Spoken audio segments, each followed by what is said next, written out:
Hello, hello, hello. How are you doing today? I am so glad everyone's here.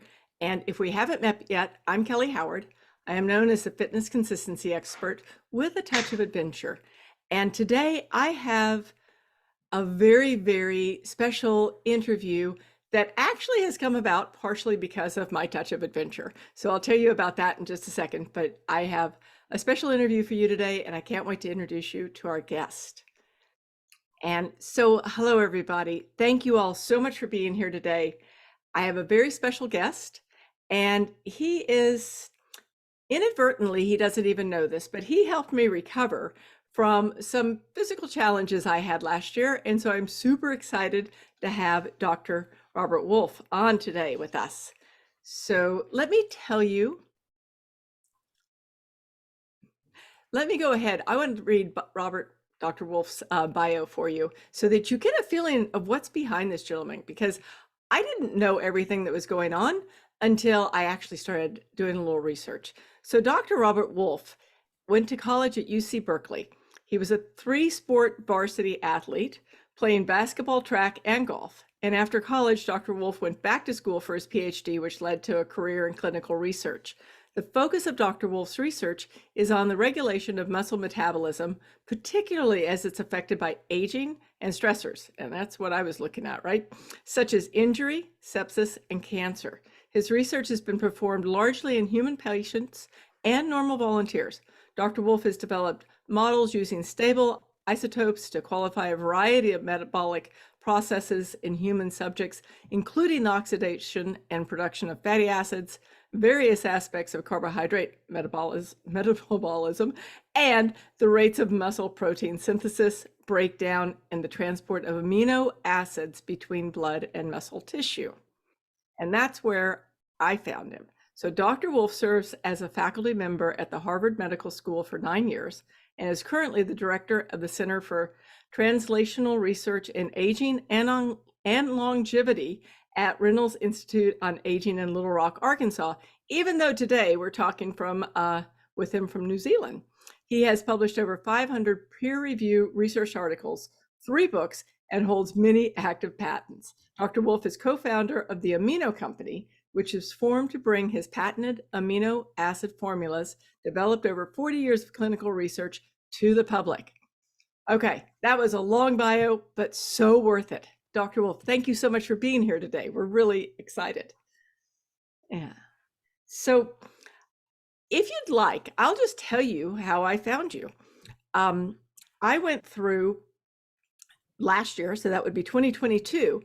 I ended up having to have two small surgeries for skin cancer, and followed up by a broken arm. So it was like 6 months of pretty much Kelly was completely taken out, right? I was doing very little, and I was worried about muscle loss. I'm at that age when muscle loss happens. And that's how I found the AminoCo company. And so from there, I started taking first Heal and then some of your other products. And so tell us, I'm just going to stop because I'm yakking away and you're the expert here. But, I have to say one other thing. I kind of geek out over NASA. And I noticed that a lot of your formulas, let me put it that way, were in fact somehow associated with NASA. So tell me this. Tell us about what kind of research you're doing with aging, muscle loss, all of this stuff. Give us some good stuff here, because I am just going to keep talking and you're the star. Okay. Well, let me just give a little introduction to the sort of nutritional physiology, because I'll be referring to it over and over. And I think a lot of your audience will be familiar with this, but for those who aren't, I think it'll make it easier to sort of understand everything that follows. The human body has over 3,000 proteins. That's our major components of the body. And these are all unique, specific molecules that have as a base 21 different amino acids that comprise these various proteins. And these proteins are in a constant state of being broken down and reproduced in the body. It's called protein turnover. And this protein turnover is how we get rid of the older proteins that are broken down and not so effective and replace them with newer, more effective proteins, so that a high rate of protein turnover is a desirable nutritional goal. The components of these proteins in the body are amino acids, and there are 21 amino acids that can be incorporated into or required for the reduction of muscle protein or any protein in the body. Out of these 21 amino acids that go into protein, 9 are called essential amino acids. And this has been something that has been discovered in the early 1900s and followed up for many, many years. And in fact, to the point where it's recognized by the National Academy of Sciences in the US, as well as the World Health Organization, that there's specific dietary requirements for these essential amino acids, because they have to be present in the body to be incorporated into the protein, but they aren't made in the body, so they have to be obtained through the diet. And that's why we call them essential amino acids. And so the main point I want to make with regard to that is all the discussion we'll have with regard to the amino products and so forth are predicated on these essential amino acids that are really the only dietary macronutrients that are required. We need to drink water, which is required, of course. We need essential amino acids, but we can do without any dietary fat. We can do without any dietary carbohydrate, but these essential amino acids are required for life. So the main point is that we're working within the context of physiologically requirements for the body. We're not talking about dried seaweed or other kind of things that may have some magical effectiveness. These are required nutrients. The only thing that we're really going to talk about is how to optimize the dietary intake of the essential amino acids so that they result in the optimal protein nutrition in the body. So that's kind of the background of where we start. And I think that as long as you brought up the NASA projects, I think it's a good place to start, because that was actually the initial patent that I developed and approach. And the problem with spaceflight is that in the absence of any sort of gravitational force, that the muscle atrophy is quite rapid. And this is so rapid, for example, that it was when the first Russian astronaut was in space for a year that he was barely able to land the return vessel, and they had to carry him off the capsule because he was so depleted in the muscle, even after having done exercise every day while doing this, that he was so depleted in muscle mass that he couldn't function. And for that reason, NASA is limiting any sort of space exposure in the space station to no more than a couple of weeks at a time. And in fact, the whole goal of going to Mars as a goal of NASA has been shelved because of the fact that that it's been calculated that the muscle loss would be so large that you wouldn't be able to actually operate the equipment necessary to return. So it's a model where they're very concerned about loss of muscle mass, but every single gram that goes onto a rocket that's going to the space station has to have an exact purpose, because every bit of extra weight is a big problem, and they have no extra space either. So the idea was to come up with a formulation or some sort of nutritional way to provide the essential amino acids without a lot of weight and without a lot of space requirements. And so that's where I first came up with the idea of the fact that since the non-essential amino acids really aren't required because they can be produced in the body, that if we made a supplement specifically of just the essential amino acids, that we could do two things. One, we could lighten the load, so to speak, so get a greater bang for the buck, but also we could formulate these amino acids to optimize the effect on muscle protein, because keep in mind the essential amino acids are necessary for all the proteins in the body, but and they're all different compositions, but the muscle protein has specific requirements. And so that I developed an approach which, along with my colleagues, that and tested an approach which provides the essential amino acids in a very compact form in the optimal formulation needed for maintaining muscle mass and strength in spaceflight. And the initial studies that we did to validate this was total bed rest, enforced bed rest for 30 days. And this enforced bed rest for 30 days is a model that NASA has used for years to simulate the cardiovascular and metabolic effects of spaceflight. And we found that with the normal dietary approach used in spaceflight, that these individuals in complete bed rest were losing several kilograms of muscle mass and having a considerable loss of muscle strength going along with that.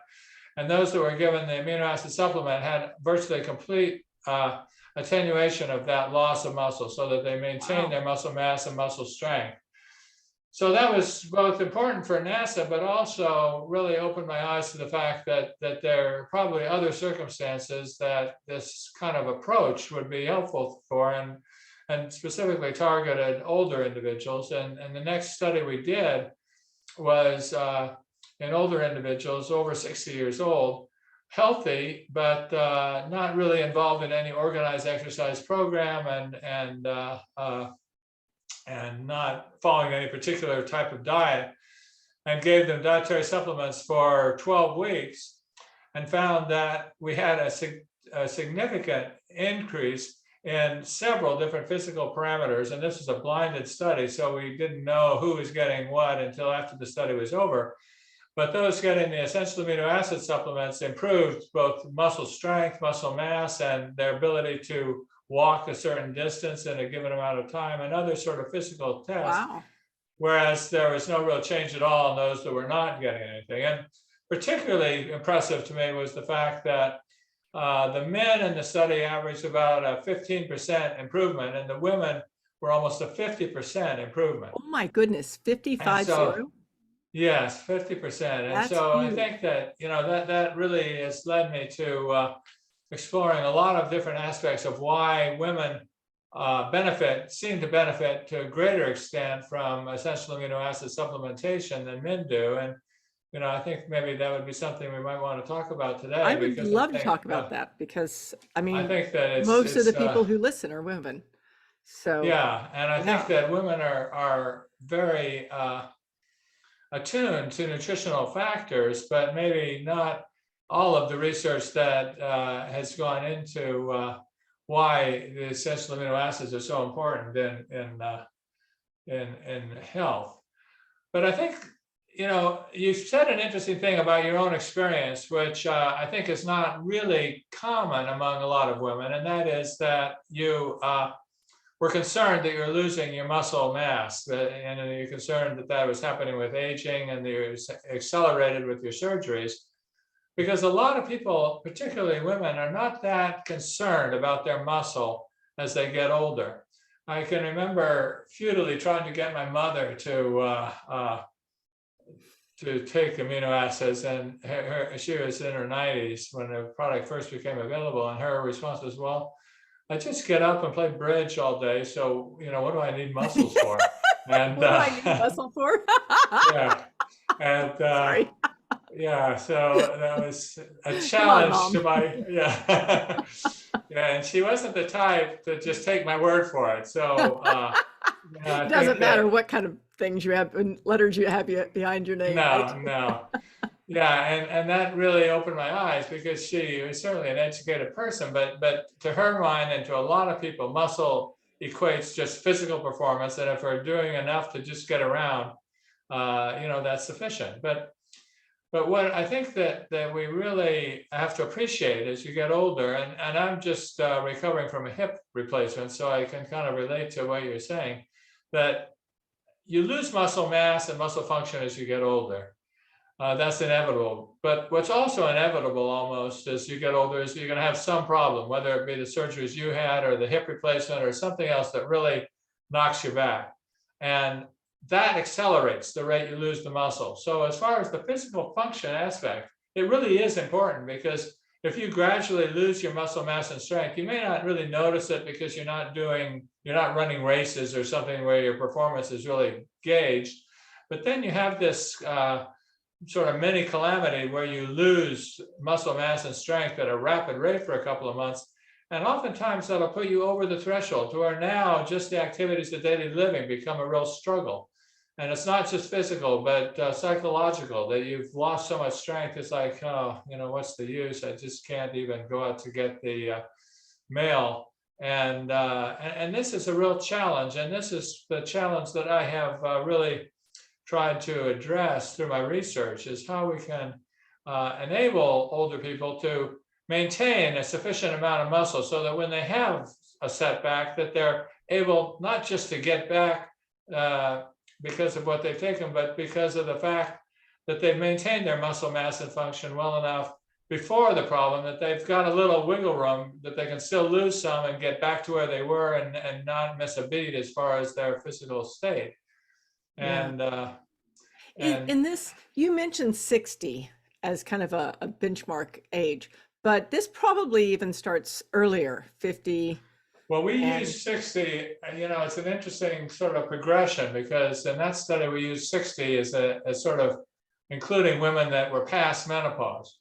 Now, since that time, and in the last, we just published a paper recently, over the past year or two, we've really turned our focus to the effects of menopause on protein metabolism, and found that it really is that the changing hormonal environment as you go through menopause makes it much harder to maintain your muscle mass for the same amount of dietary protein intake and exercise.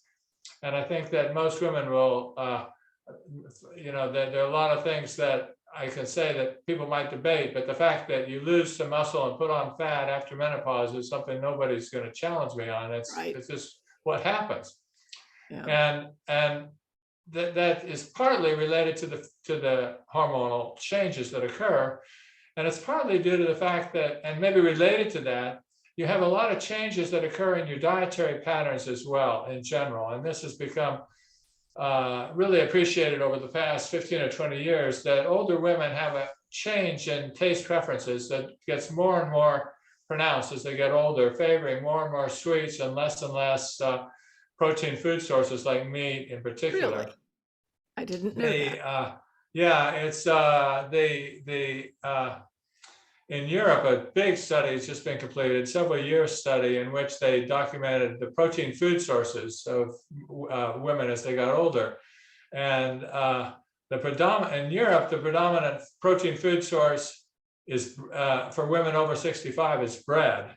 And meat Bread? is, meat falls way down. And that we just have completed an analysis of what's called the NHANES data, where they've kept data on nurses for many, many years, and it's over 50,000 subjects. And now a lot of these women are older, and that almost 50% are over 60 years old are failing to reach their minimum requirements of essential amino acids. And there are a lot of things working against women in doing this, and men as well, but men have much less problem because they don't have this sudden kind of change in hormonal environment that makes it much more difficult to maintain muscle. We're inundated by sort of negativity about eating high protein, high quality protein food sources, particularly meat, from the environmental factors to the perceived health risks and difficulty in chewing, expense. I mean, there's just a whole reason why, whole list of reasons why the intake of dietary protein in the form of meat is going down. The problem is it's very difficult to us to take up enough plant-based protein to meet those essential amino acid requirements that have been lost because you're not eating as much meat as you used to. And that's one of the major reasons why such a high percentage of women may not consider themselves vegetarian, but they're cutting down on meat protein food sources and eating more protein food sources that don't have the same amount of essential amino acids, either the amount as well as the profile relative to the requirements, so that they're actually ending up deficient in the essential amino acids. And as a result, that accelerates muscle loss because the muscle is broken down to provide the necessary essential amino acids for tissues like the brain and the heart and the skin that you just can't do without. As those proteins are broken down in those tissues, you've got to replace them with newly produced skin or newly produced heart protein, or else you're going to die. And the only reservoir for those amino acids, if you're not eating enough, is coming from muscle breakdown. And so that's one of the main things that's causing your muscle breakdown to accelerate is you're not eating enough dietary protein and enough high quality dietary protein. And so that's one of the major aspects of the EAA supplements is based just simply on evening out the dietary intake. So you're getting sufficient amount that you're meeting the dietary requirements as the WHO and the National Academy of Science have through collating tons of research on this, promulgated that these are the requirements you need, and so many are not reaching that. So that's one of the aspects that we have focused on with these supplements of just rounding out your diet so that you don't have to worry about how much protein you're eating at every meal or what kind of amino acid profile does this protein have versus that protein, because if you take the amino acid supplements with the essentials in abundance, that all kind of smooths out. So we've taken care of the basic requirements for essential amino acids. Okay, so let me ask you two questions to that then. One of them is if somebody has been like, first, I had no idea that menopause is actually, causing that hormonal loss in people wanting to eat meat, even though I notice that it happens to people, right? So that's fascinating to me. But the real piece that I wonder is that with the aminos, like with the amino supplements that you've created, if somebody starts right now, let's say they have muscle loss, let's say they're noticing it, can they actually get their muscle back and get it back faster by taking these supplements now? Well, it's a tough question because it's a challenge. The reason you're losing weight as you get older is because the whole set point of the muscle is now geared more towards breaking down the protein, and a given amount of protein intake will not give you the same result. This is why the second aspect of these amino acid formulations is so important. We published a study which showed that when young, healthy people, that the essential amino acid profile is the same as a high quality protein, give you a certain amount of stimulation of new muscle protein. That same exact mixture given in someone over 65 results in half of the amount of protein being produced in muscle. Wow. So so that we spent a lot of time researching the optimal formulation to overcome this, what's called protein resistance, by having a formulation which actually will be just as effective in an older person as a different formulation is in a younger person. The requirements for the specific amino acids actually change as you get older. And that's where we can have the flexibility in our different formulations. Some people ask, why do you have these different formulations? Well, the specific circumstance calls for a particular blend of amino acids. And that takes us above and beyond just eating more dietary protein, because we can't control the amino acid profile in a piece of beef. But we can Right. control the profile in these targeted formulations. So if you want to build muscle and you're an older person, then the formulation called Life was specifically targeting the maintenance or stimulation of muscle protein production in older people.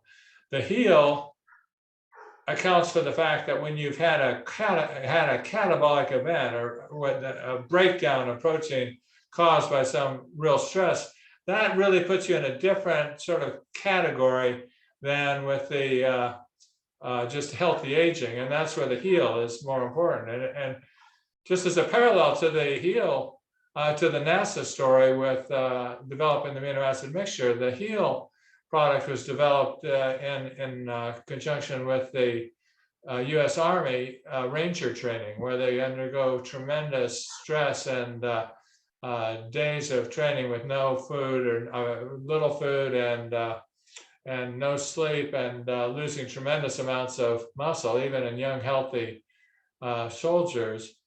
And that puts you in a different category than just healthy aging. and that the heel turns out that it really helps you recover when you've really been in a very stressed state, which is the response to surgery. And I think the way you did it exactly corresponds to what the normal profile would be. You take the heel to get over the hump of recovery, and then once you're pretty well back in place, then you get back on the other more balanced amino acid formulation to maintain good health and fitness.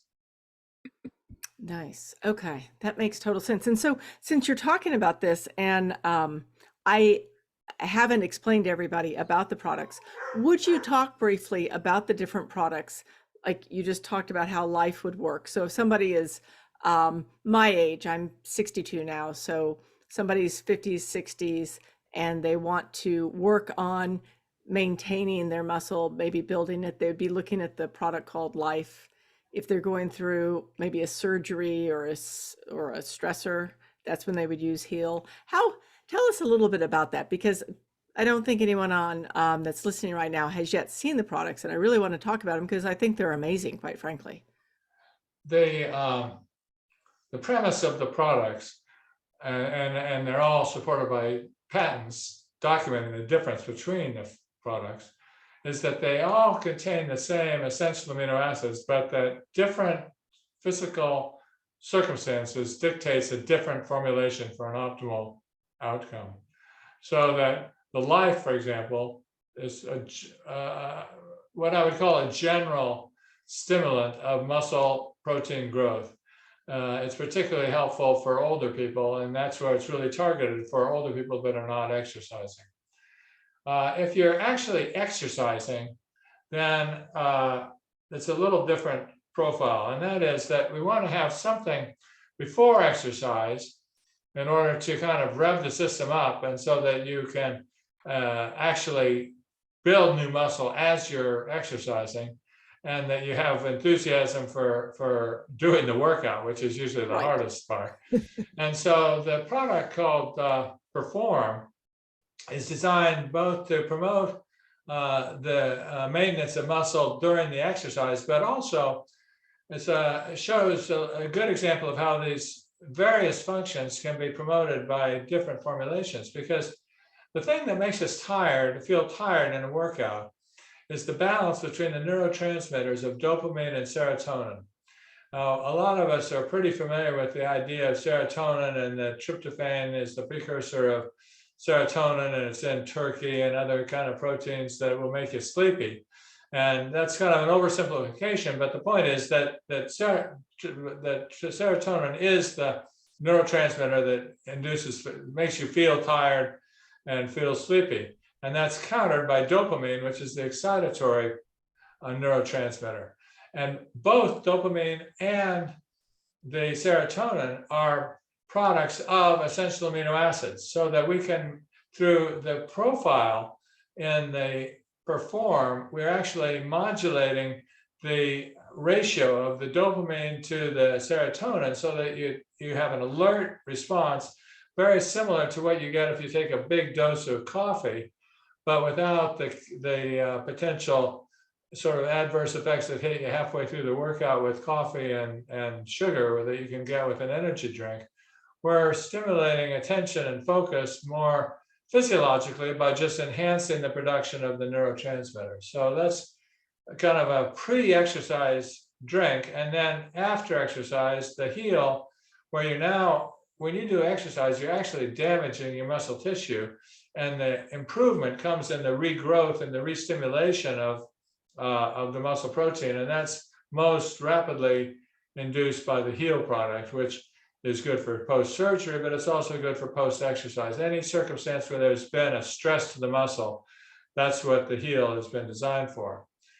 And the fourth product we have is called Cleanse, which is a liver product, which is, again, a kind of a completely different tack, but it shows the diversity of physiological responses that these basic nutritional components can have just by changing the ratios.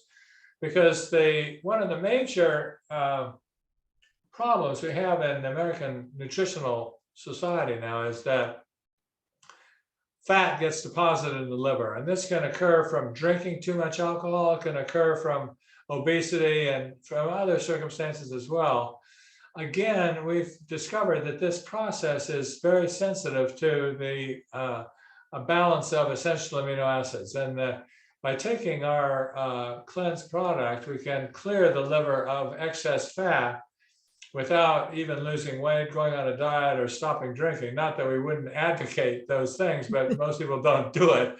So obviously the problem with caused by too much alcohol is to drink less, but that doesn't usually translate. So this is a product which is designed very much for liver health, and the enzymes that the physicians use as indicators of liver health are all improved with our formulation, and most importantly, the liver fat is reduced, which is a key preliminary step in the development of diabetes. And that's where the importance of that beverage is, that if you're in a circumstance where you're sort of in a pre-diabetic state, that you can reduce the risk considerably by the appropriate balance of the essential amino acids that will reduce liver fat.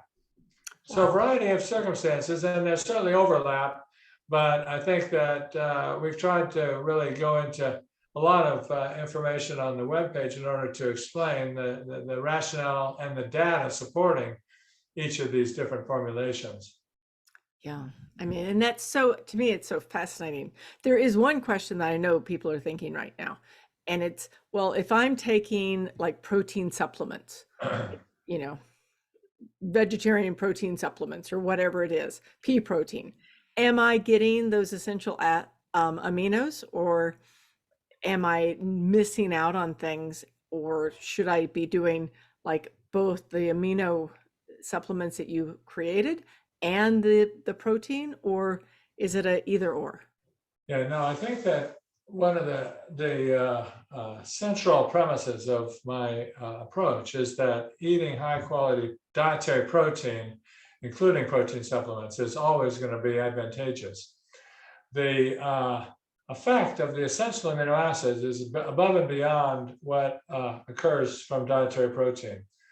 And the reason is very straightforward, and that is that when we take the dietary protein, it has to be digested, and it comes into the body very slowly over several hours, so that the increase in the concentration of the essential amino acids in the blood eventually is enough to enable a certain amount of protein synthesis, but they never get very high. And it turns out that a lot of the intracellular signals at the molecular level are triggered by a high amino acid level, which you never reach with a dietary protein, so that the free amino acids are not digested. They're already digested, so that they're immediately absorbed into the body. Within 20 minutes, you get almost all complete absorption. So you get a much higher peak of concentration. And this activates all the processes in the muscle and the other tissues that are needed to have a maximal stimulation of protein synthesis. So what you do is really, you're kind of kickstarting the effect of your dietary protein by adding the dietary supplement, because now you've not only got the supply of the total amount of amino acids that you need, but you also have the concentration increase necessary to really activate the whole metabolic process. And in fact, the reason it's such a great question is I think people are led astray by the fact that the answer to your question, if we rely strictly on the requirements for essential amino acids, is that if you eat a good diet and have protein supplements, then you will be meeting your minimal requirements, and that those minimal requirements are vastly greater than how much amino acids we're giving in these supplements that are really triggers to optimize the dietary amino acids we're eating. So that you might be eating in the range of 40 grams a day of essential amino acids, where an effective dose of the essential amino acid supplement may be as small as 3 or 4 grams.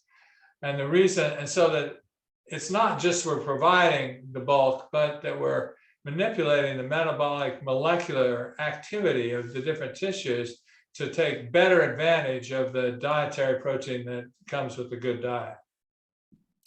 Absolutely. So you need both in the You end. need both. You Yeah, do. you need Yeah. both, and optimally, if you can toss in some exercise in there, that really is Well, the, right. there is a Absolutely. limit to, I mean, that's one thing that, we do a lot of the studies without exercise because that's what most people do, but at the same time, it has to always be recognized that all of this is much more effective if you do it with exercise, and that the aminos will amplify the exercise effect considerably, so that I think that the two things combined are really essential to add on to a good, healthy diet. Yeah.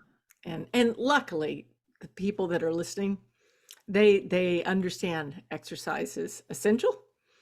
And that's why I thought, if we could bring on the essential aminos also, it makes such a huge difference in life, right? And the life that we live. It really does. I mean, the thing that's interesting, and part of it's related to the neurotransmitters, but part of it is just a physical well-being that what we hear over and over and over, and there was not something that I expected. I expected initially that you'd start to feel the effects within a month or two, because the breakdown of old muscle protein and synthesis of new is a slow process, and it may be 1% a day, or maybe as fast as 2% per day. But so, taking that into account, it seemed like it would take at least a month before you started feeling much effects, and yet people consistently report feeling effects within the first few days of taking the supplement. And Wow. a lot of that has to do with their optimizing the neurotransmitter balance in the brain. But it also has to do with the fact that there's a certain degree of an anti-inflammatory effect of the amino acids, and just that you're healthy, you're normalizing your diet to an optimal metabolic state. And that seems to have a direct feedback to your sense of well-being. And that's something that I've always been reluctant to say, well, you'll feel an effect right away, because if somebody takes one dose and doesn't feel something, they say, well, give it up. But the fact is that that's what people report, is that within a few days you start feeling the effects, which is really exciting to me. Oh, to me, it's amazingly exciting, and I'm so grateful in a lot of ways that someone like you has gone ahead and looked at this, and going back all the way to the beginning of our conversation, when you're talking about the Russian cosmonaut having to be carried off, and a lot of times we don't actually put all of that together, but I think that people are starting to put it together more and more, because the difference in our lives and the quality of our lives is dependent upon our health, our muscles, our brain, our cardio. And this actually helps with heart too, correct? Yes, yes, Yeah. it does. Yeah, the study that I described with the older men and women actually were all had heart failure. Okay. And we just published another study with 92 patients with heart failure, and showing a highly significant improvement in physical function. And yeah, I can tell you, everybody has their own story, and it has to kind of happen to you to realize that. But having this bad hip and then the hip replacement really brought into perspective to me that if you let these things go, and your muscle deteriorates, or you really have to cut down your activity, your quality of life really decreases. And Mm. one of the things that I've learned since really focusing on moving to the Aging Institute, and really focusing on the role of nutrition in older individuals, is that quality of life is really what we're shooting for. It's impossible to know if these changes that we're inducing with amino acids are going to make us live longer, but we do know that it will improve the quality of life, and that's really what our target is. Yeah. I mean, it's kind of a silly thing to say, but it's true. I mean, I tell people we're going to all live a long time. I mean, medical science is most likely going to keep us well or keep us alive. It's Alive. up to us to have a really well lived life. Yeah, that's exactly right. I mean, that's certainly the approach that I would take as well. Yeah. Well, thank you. Thank you for everything. And I will definitely, I'm going to go on and talk a little bit more about the products afterwards. But in the meanwhile, is there anything that you would like to say, anything that we missed that we should go over before we wrap up your time? Because I realize that your time is very important. Well, I think I just underscore the answer to your question about if you take protein supplements or a good healthy diet, is this extra? And I think that the main message that I'd like to leave, and that we have so much data to support, is that the components of the diet that are important are not only good, healthy, high quality protein intake, but that the amino acids supplement that to optimize the effectiveness of a good, healthy diet. And that just taking dietary protein alone will never reach the same effectiveness as adding on the free essential amino acids to a good, healthy diet. And I can say that I have actually seen the difference physically. So, yes, thank you. Thank you for saying Okay. that. Oh, that's good. Yeah. And thank you so much for being here today. I really appreciate it. And Well, I'm glad to have the chance to talk. This is a demographic that I haven't really addressed so much, and it's very much the target of most of the research, and certainly the major origin of it. And it's most people that are interested in this want to build muscle, or young guys that want to get bigger muscles. So it's great for people to appreciate as you get older, the muscles are still important. oh yeah, yes, the women that listen, they understand that if they want to live that life of, fun and fitness and freedom, they're going to have muscle and they're going to have Yeah. to feel great. Yeah. So thank you again. Okay, well, it's great to meet you, and thank you.